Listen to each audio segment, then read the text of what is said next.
It's simple, really. Great stories with a good cup of tea. It's the Tea with Mike show. On this episode of the Tea with Mike show, I welcomed business owner and influencer Martyn Sibley to the show. So as always, grab a cup of your favorite tea and sit back and enjoy. Hello guys, and welcome to the Tea with Mike show. Joining me for this one is Martyn Sibley. Welcome to Tea with Mike. Awesome, great to be here, and thanks for having me, Mike. Yeah, no worries. So did you want to tell everyone first off where you grew up and where you call home? Yeah, well, I understand that we're fellow Brits. I believe you're originally from the UK, right? Yes, and last year, not by intention, but I didn't actually have that many British people on my show, which is ironic considering that a part of the show is all about tea. So I'm definitely looking to set the record straight this year. But yes, that is true. Awesome. Yeah, we can get stuck into some good tea talk soon. But yeah, general backstory is I grew up in Cambridgeshire in England. Obviously not been that far in recent times with the pandemic and the lockdowns and everything, but generally, quite a jet setter, entrepreneur. And for those that obviously can't see me at the moment, I'm actually in a wheelchair. I'm having to use a power chair all my waking hours, and that's been ever since I was a kid. So it's kind of my life's been framed by disability on some levels with challenges, but also it's given me a lot of opportunities that may not have happened in a different parallel universe as well. Absolutely, man. So, as you referred to, you can correct me if I'm wrong, because I'm definitely no expert. So it's my understanding that you have a disability called Spinal Muscular Atrophy, SMA. Yeah. So can you tell us a little bit about this and how it's affected your life, both as a child and in the present day? Of course, absolutely. Yeah, it's quite a mouthful to say, isn't it? Spinal muscular atrophy. So we'll use it by the acronym SMA. And the science part, I've probably learned more in more recent years to a better level of comprehension. But the kind of everyday way of explaining it is that it's genetic. So my mum and dad don't have the disability, but the two genes came together that when I was born, I have the condition. It's like a neuromuscular disability. So it means that I've never been able to stand up. I have quite limited upper body strength as well. So even the sort of moving around my arms is quite difficult. So as I mentioned, I'm always in a power wheelchair in my waking hours. I have a kind of care team that assists me with getting dressed and washing and kind of daily living stuff. And obviously for people that aren't as used to that world, which I'm sure many of your listeners maybe haven't come across that sort of level of disability, it definitely gives off a kind of a sympathy or a pity narrative in people's mind. I think that there are lots of reasons that we can explore around the kind of media and the history of disability. But, for me, if my health's in check and my wheelchair's working and the care team are all, around me and all the sort of inputs are there, I've been able to live a very happy and fulfilled life. And I think that, it's partly a positive mental attitude. It's partly the world has got better for disability over years and decades. And I end up now, my work is very much around entrepreneurship, social media, and disability inclusion. And it's a real life mission to make the world inclusive. Fantastic, man. And obviously there's going to be good days and there's going to be bad days, but what strategies have you kind of developed over the years to help you deal with the disability, more so on the bad days? Yeah. Funny enough, I did a live stream today. I try and do a sort of daily live stream of sharing, thoughts and experiences, and it resonates with disabled people. But as you said at the beginning, I think there's universal values, and I guess in essence on those down days, it's perspective, it's gratitude, it's knowing that the good days come and the bad days come and they all pass, and that sort of ebb and flow of life, really. But I know you asked me in the previous question about the kind of growing up side of having a disability. So I think I'm in some ways fortunate that I'm of a generation, I'm in my late 30s, where going to mainstream school was more possible. I think prior to that, there was a lot more segregation in education for disability. So I think that, I've always been surrounded by both disabled and non-disabled people from a young age, which I think is important, where disabled people obviously understand the particular lens that I sometimes have to view life through, but then not to be pigeonholed and defined only by disability. And I think, in those younger days, definitely my mum and dad took the brunt of, planning journeys and how would we get with a heavy wheelchair into transport, into buildings. Would there be some negative, attitudes and discrimination, the sort of barriers that I generally talk about with disability in a broader way. And I suppose that for me, the strategies that I then have gained have come from my parents and growing up, and then being an independent adult, I've had to, take those on my shoulders and find my own way, which I'm in a good stride now. But when I first left home, it was quite a challenge, as you can imagine. For sure, man. And then, so what were some of your kind of favorite subjects in school? Yeah, to some degree, I think the subjects that we're all good at, we enjoy, and because we enjoy, we put more time in, so we get better at it, right? As a general observation. So I've always been quite good at maths and geography and economics. They were the kind of topics I got more like A's in. And I went on to do A levels. Obviously, the US listeners, I don't know what the comparative would be to A levels, but it was a sort of 16 to 18-year-old level. You might be able to clarify that one, Mike. Yeah, well, in North America, it's high school from like grades 9 to 12. So that's like age, I think it's like 15 to 18. It's like, how, yeah. So how in England, how it's like 5 years and you can go all the way through. It's like they have a elementary school, middle school, and then high schools, and you change schools every like 3 years, which is like quite different. Yeah, so I guess they just cut it into 3 basically, right? Yeah, that makes sense. I've learned something new, which I love learning something new every day. So thank you for that. And yeah, I mean, in essence, I did those 3 subjects to that higher or more focused level. I then did economics at university and then a master's in marketing. So I really went through higher education to master's level, and ultimately ended up studying kind of business and marketing.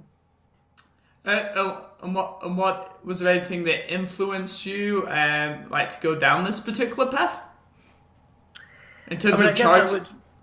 Yeah, sure. I think partly, as I said before, it was just that basic. I was better at them. I enjoyed them, so why not double down on them? And there wasn't a massive plan that, when I leave uni, that's exactly the thing I want to do. I always say as well that when I did my master's, it was as much to have another year of partying at university as it was to actually do a master's. So there certainly wasn't only wholesome academic motives. But I guess around that time I was at uni, I definitely got into the sort of biography of political leaders and entrepreneurial leaders, and I started to aspire to that kind of, when I leave uni, I want to do big things and kind of change the world in some way. Which you are definitely doing in more ways than one, and we'll get to that a little later on. But obviously, as a theme is the grass is not always green. So what were some of the challenges when you were in school? Yeah, I mean, I suppose I'd briefly mention the general barrier and challenge to being a wheelchair user is access to the environment. So the schools I went to had to have ramps and elevators and support staff and all those sort of, as I call them, like the inputs for me to be fully independent. So that's definitely one challenge. I think the secondary school, so that's the sort of 11 to 16 years old in England and the UK. I had to go further away because the local school didn't have enough provision, and that was really difficult, leaving all my friends that I'd been very close with from sort of 5 to 11 years old. That was a big challenge.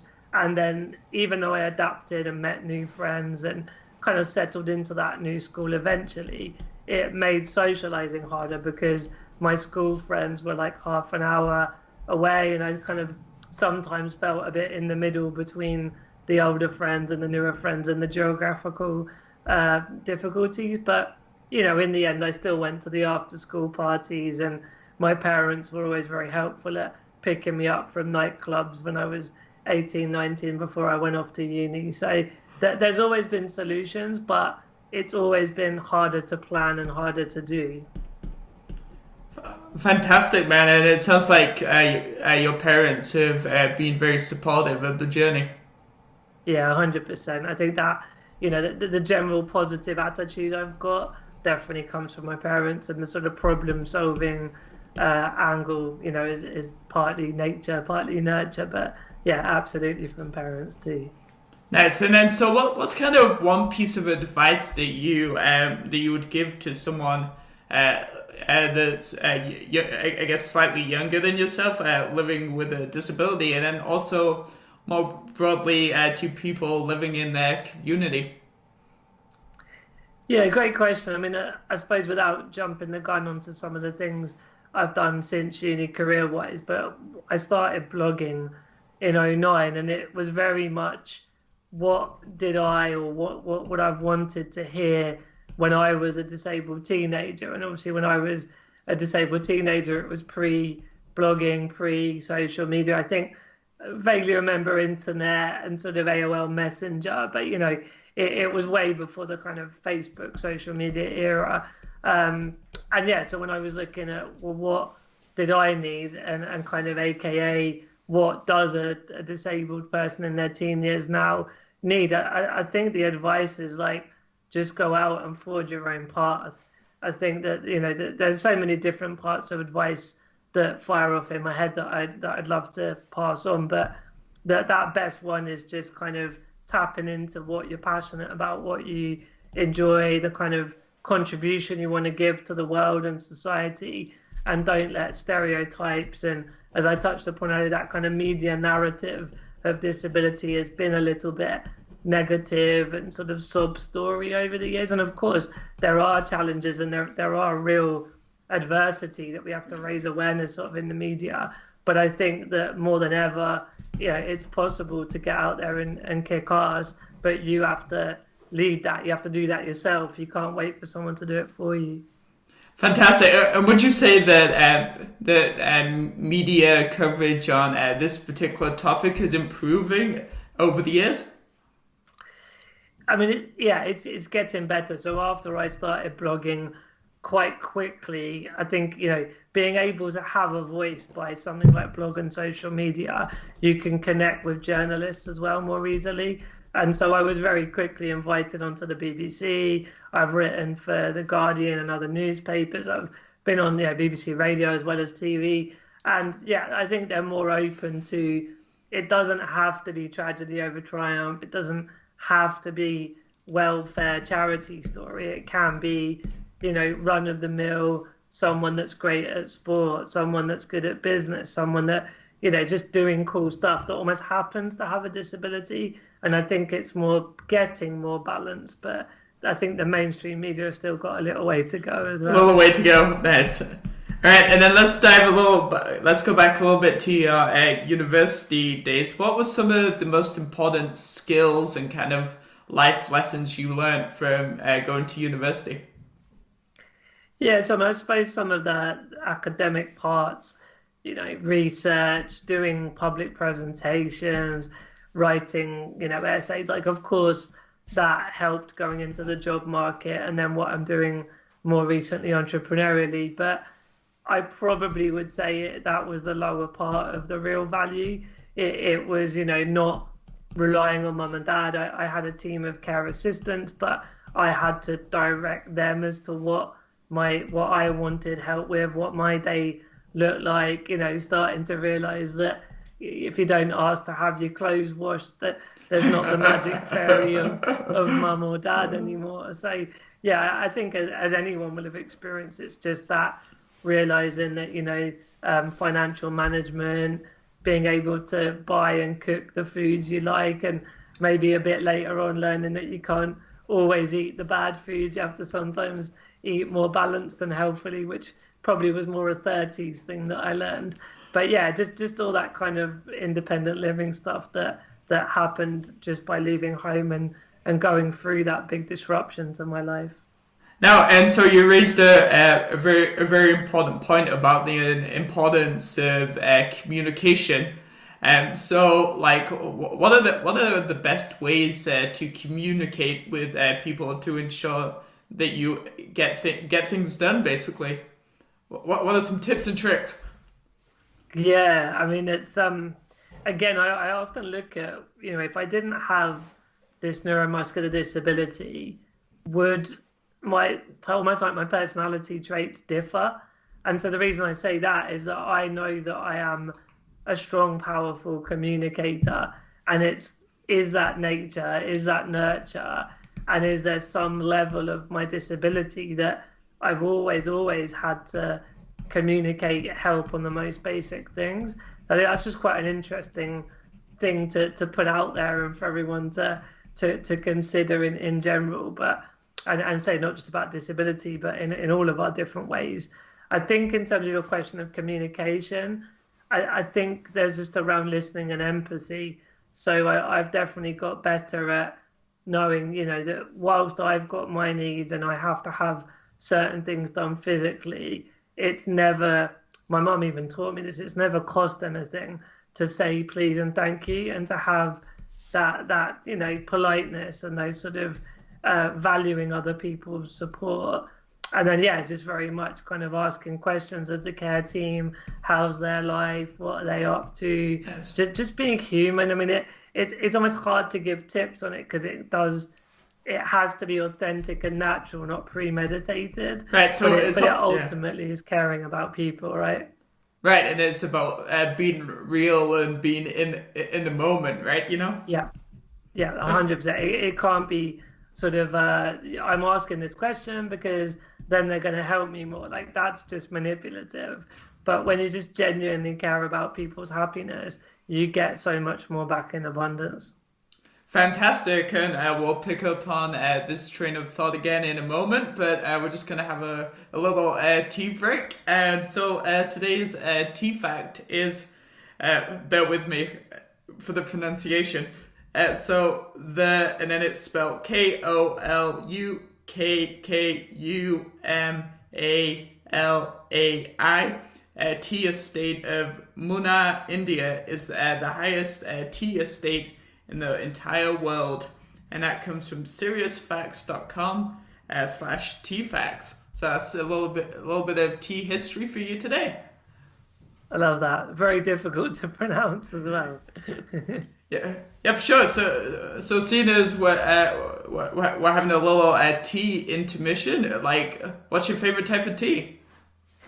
I hoped you might ask me that, Mike. We've got, so my fiance's Polish, and we've got this cupboard full of all sorts of different teas. My answer to your question at the moment is Earl Grey, which is probably quite a solid English answer. But no, I mean, we've got a big variety, and I do drink various types of tea throughout the day. Fantastic. And how would you describe this, like these different types of Polish like teas in terms of taste? Yeah, I mean, I guess there are fruity ones, definitely a genre if you like, but yeah, generally quite herbal. And my fiance is very into natural sort of health, natural food, and so yeah, just very healthy teas and all sorts of flavors, but the herbs are doing the good stuff health wise.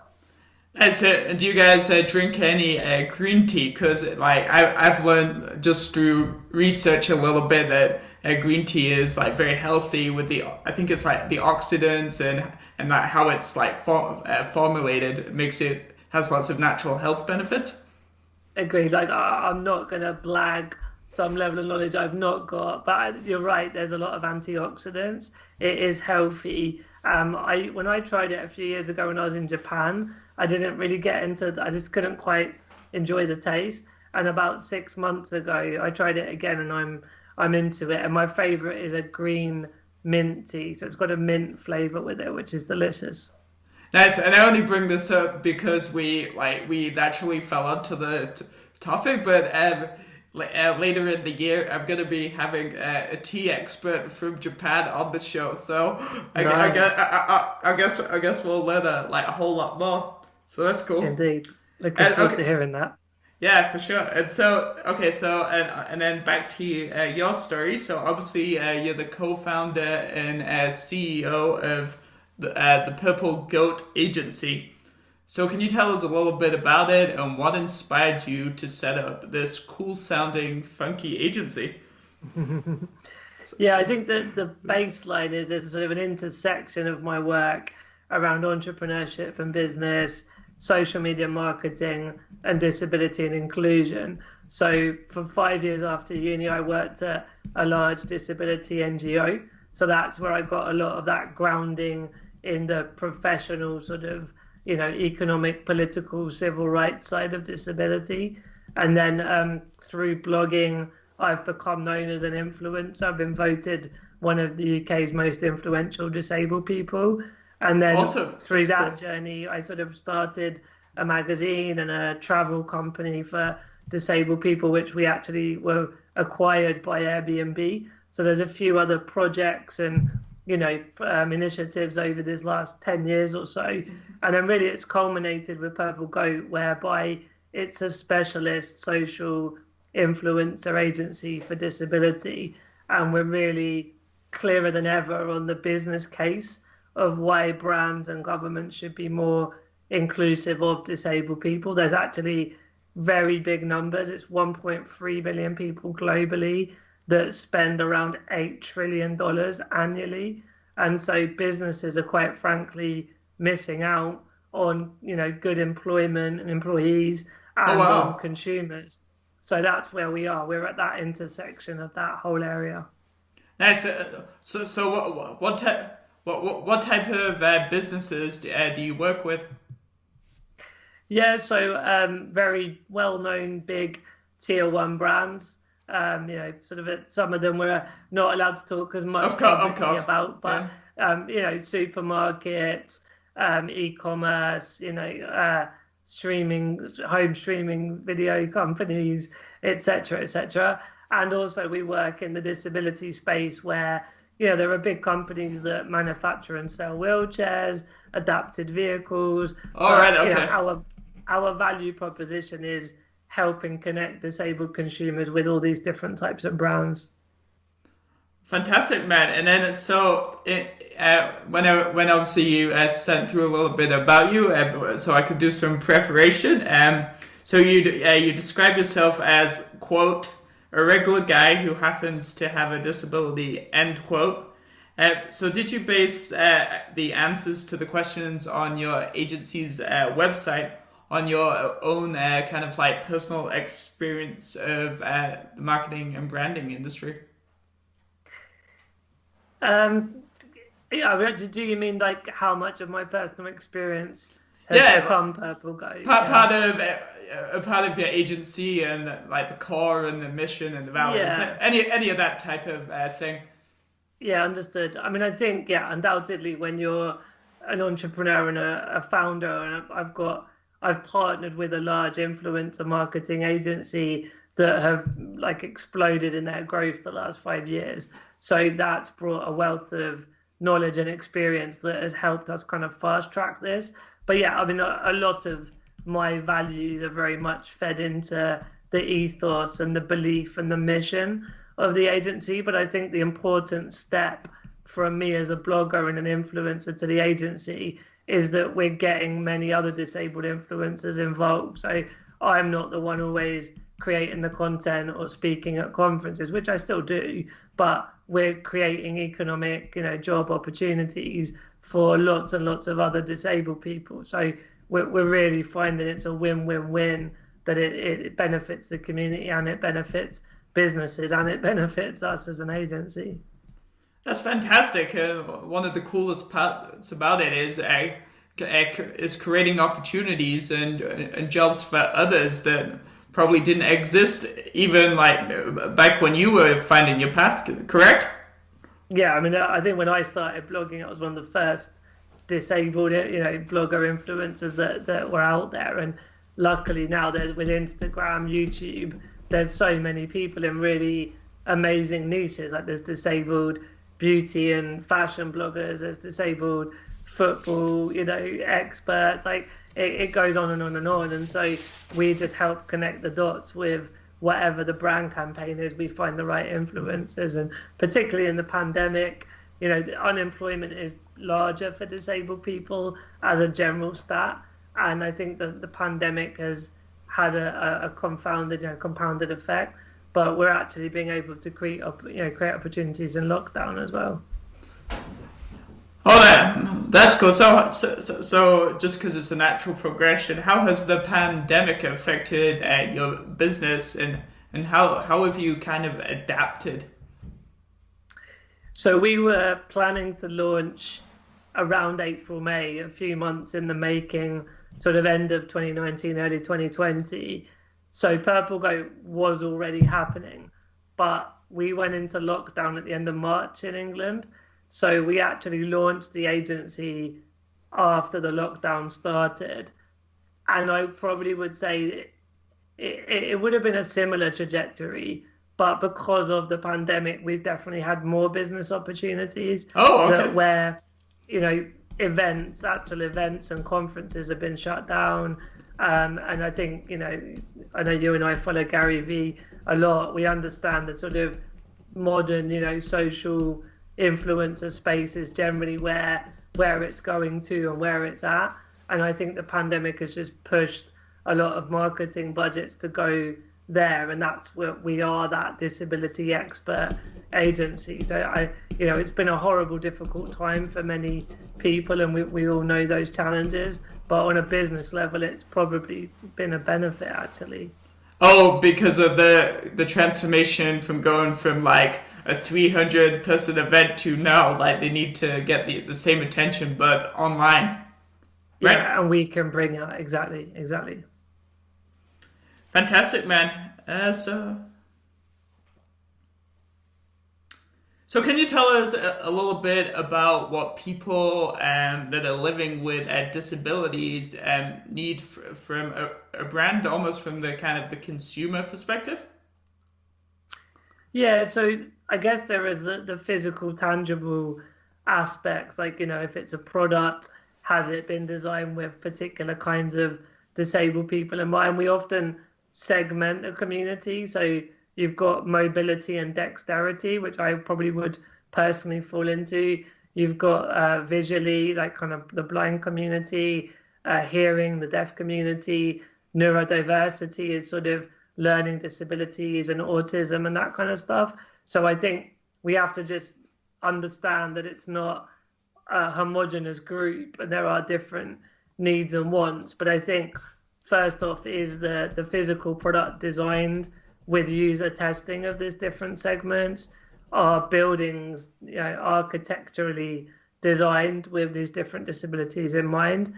Then there's the kind of service level, the sort of training and, just the openness and being aware that everyone has different needs. And that's kind of whether you're disabled or not. I think customer service is about having that empowering staff to be more comfortable with everybody's difference.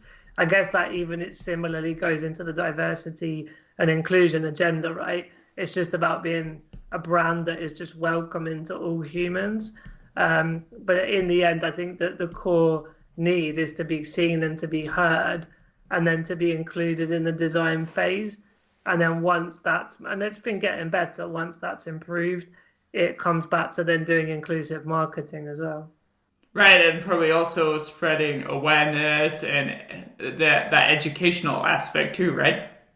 Yeah, and I think as much as we've got charities and we've got media that have a responsibility, we're now working with these big brands where they realize there's a social responsibility for their customers and for the greater, for the world. So the brands are stepping up to the plate to help support the disabled community because it's just the right thing to do and it makes business sense. Gotcha. And do you want to expand a little bit on kind of the role that Purple Goat Agency can play in striving for this big positive change? Yeah, I mean, to say there's a brand, they've got £200 million or dollar marketing budget, and we know that around 20% of the population has a disability. So in theory, you could take 20% of the marketing budget and then work with relevant influencers, create awesome content, educate disabled people on the brand. You could educate the brand's community on disability, but ultimately it's just about bridging the gap from the disabled community with the rest of society in a non-awkward, non-fearful way. It's very much about bridging gaps and having open conversations. Fantastic. And apart from obviously the great work that you're doing, who are some other kind of, I guess we're using the phrase disability influencers? Who should people go check out maybe on social media or that type of thing that are doing inspiring work? Sure. So in the US, I have less breadth of knowledge because obviously I've just got that more UK focus of where I'm living, but definitely in the US, Squirmy and Grubs on YouTube. They're called an interabled couple. So Shane actually has SMA, the same as me, and Hannah doesn't have a disability. They got engaged, they're now married, and they very much raise awareness of the sort of stereotypes and sometimes the prejudices that society has on their relationship just because he has a disability. They get some weird and wonderful reactions and comments. So Squirmy and Grubs. In the UK, there's someone called Tess Daly, is a phenomenal sort of beauty. Yeah. Do you know Tess? Yeah. Yeah, I've seen her on BBC Sports Personality and also at the Paralympics, right? Yes, absolutely, yeah. So there's some amazing people. I think you're thinking of Tanny Gray Thompson. Oh yes, the Paralympian. Yeah. Oh yeah, wheelchair, right?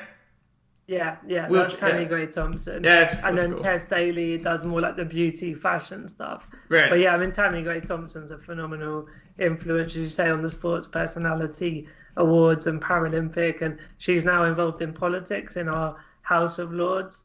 And again, cool. we could go into the differences of the US and the UK political setup, but it's probably simpler to say she's an amazing political lobbyist now. Fantastic, man.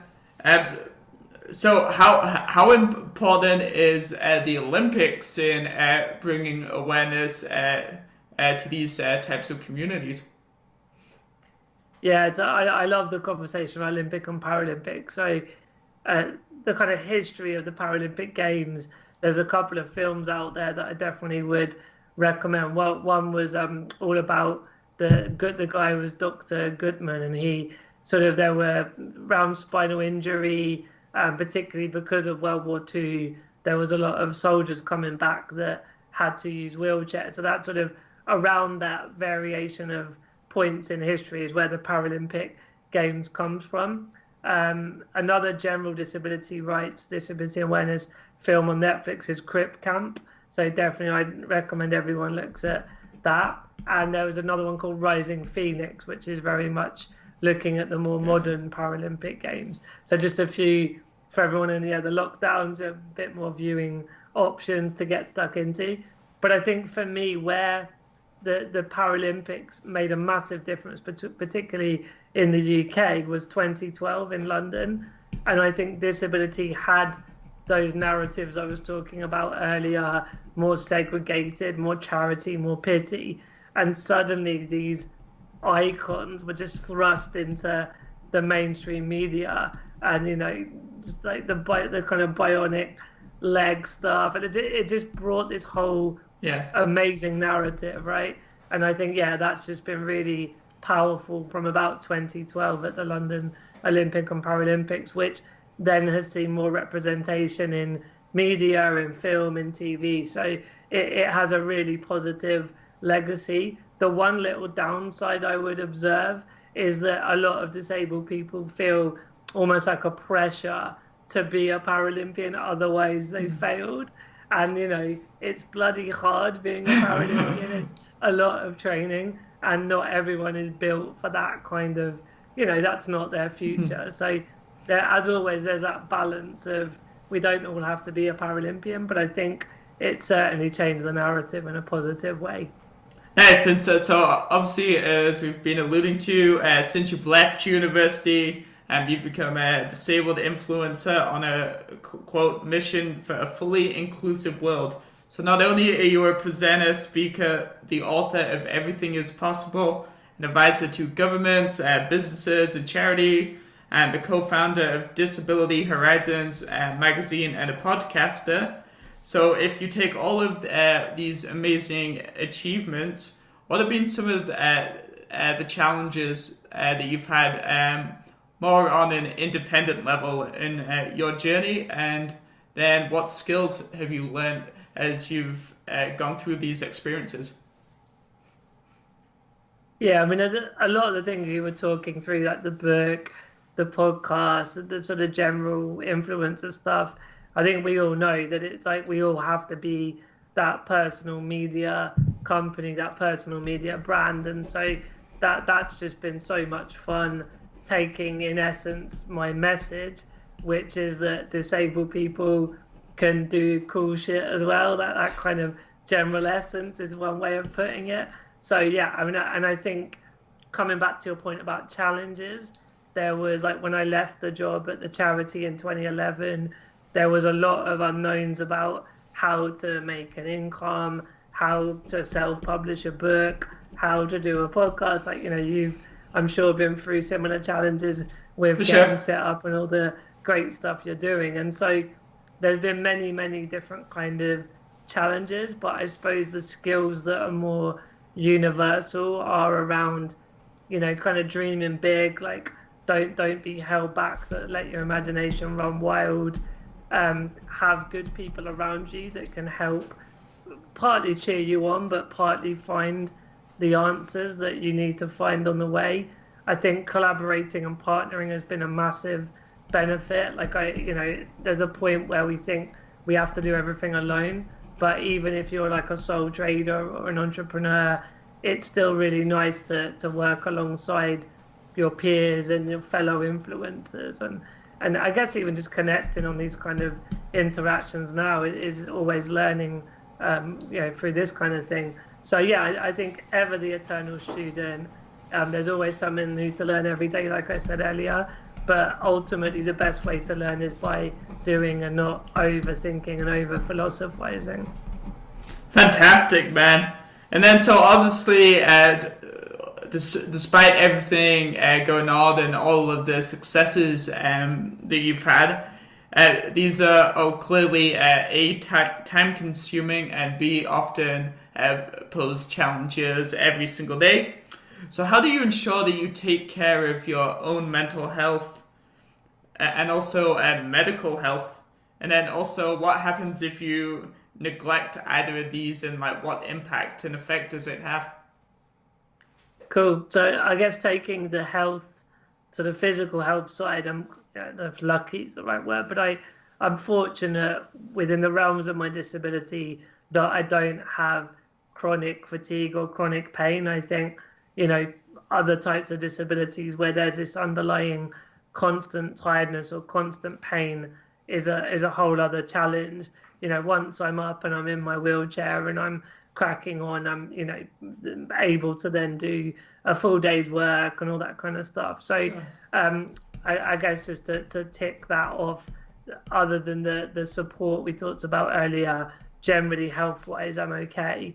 Then in terms of just probably like anybody, as I alluded to briefly earlier as well, I got into my 30s and realized that I couldn't just live off junk food, and I couldn't keep going out really late partying and drinking alcohol and get up early and have no side effects from that. And so yeah, I definitely the last sort of 5 years have introduced better food, tried to get good night's sleep, and it's kind of health 101, but it's actually something I had to learn for myself, because there were times that I felt burned out or I got more unwell because I'd been sort of not looking after myself. And then I think to your point about mental health, I mean, it's all quite similar, that the way that we should have, good exercise, good food, good sleep.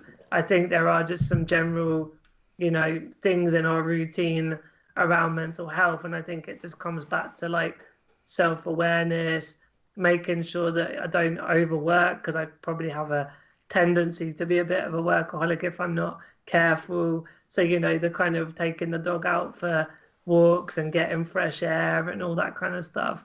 But definitely last year I did feel a sort of pinch point that I'm used to traveling a lot, and being, locked down was really, really difficult, like many people listening, I'm sure.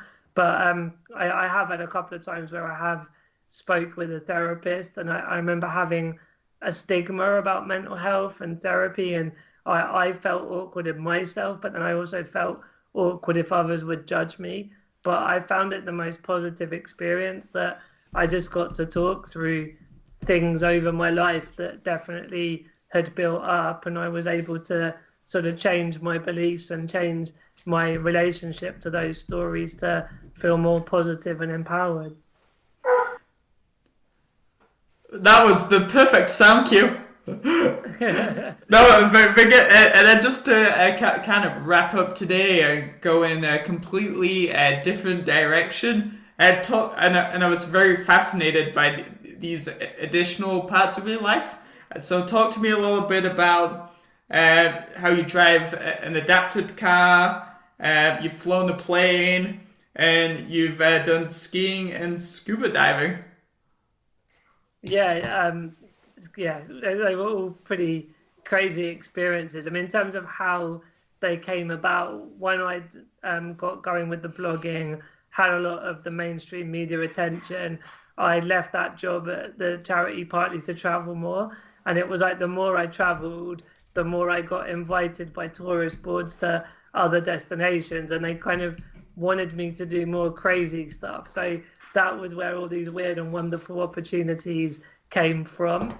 I mean, yeah, I go into more detail in the book if people want to go into more depth, but it was a lot of, people having to physically lift me, and me trusting strangers to take me down scuba diving and up in a plane, and, definitely a leap of faith, but really amazing that technology and those sort of organizations that are adapted for disabled people like me exist. And to touch upon the car, we have a scheme in the UK that funds the adaptions on adapted vehicles. So it's kind of like a handlebar on a bicycle that has accelerate and brake on thumb buttons, and then literally the handlebar steers the car the way that any other car would obviously move. But yeah, it's just super adapted and super cool, really.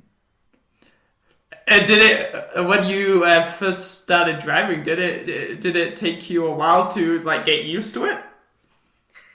I mean, it did, but I suppose the other point to remember is that someone else that's learning to drive has to get used to the wheel and the foot pedals for the first time. So I was just getting used to my controls. But once and I've always been like, loved playing on PlayStation and arcade games, and so and also I've always driven my power wheelchair, so I've got quite good spatial awareness as well. So yeah, after a couple of goes, I was in the groove, and yeah, I've driven all around Europe in the car. I've done sort of 12-hour drives. Yeah, it's a lot of miles clocked up in that car.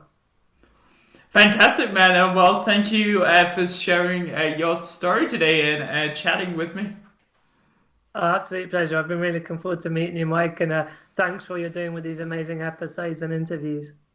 No problem, man. Looking forward to getting to know you a little better, kind of more about what you do offline too. Well, guys, this was another episode of the Tea with Mike show with Martyn Sibley. If you enjoyed this episode, because hopefully you found it on teawithmike.com, drop a comment so we can get some feedback and some takeaways. And thanks again for watching. Thanks, Martyn. Thank you.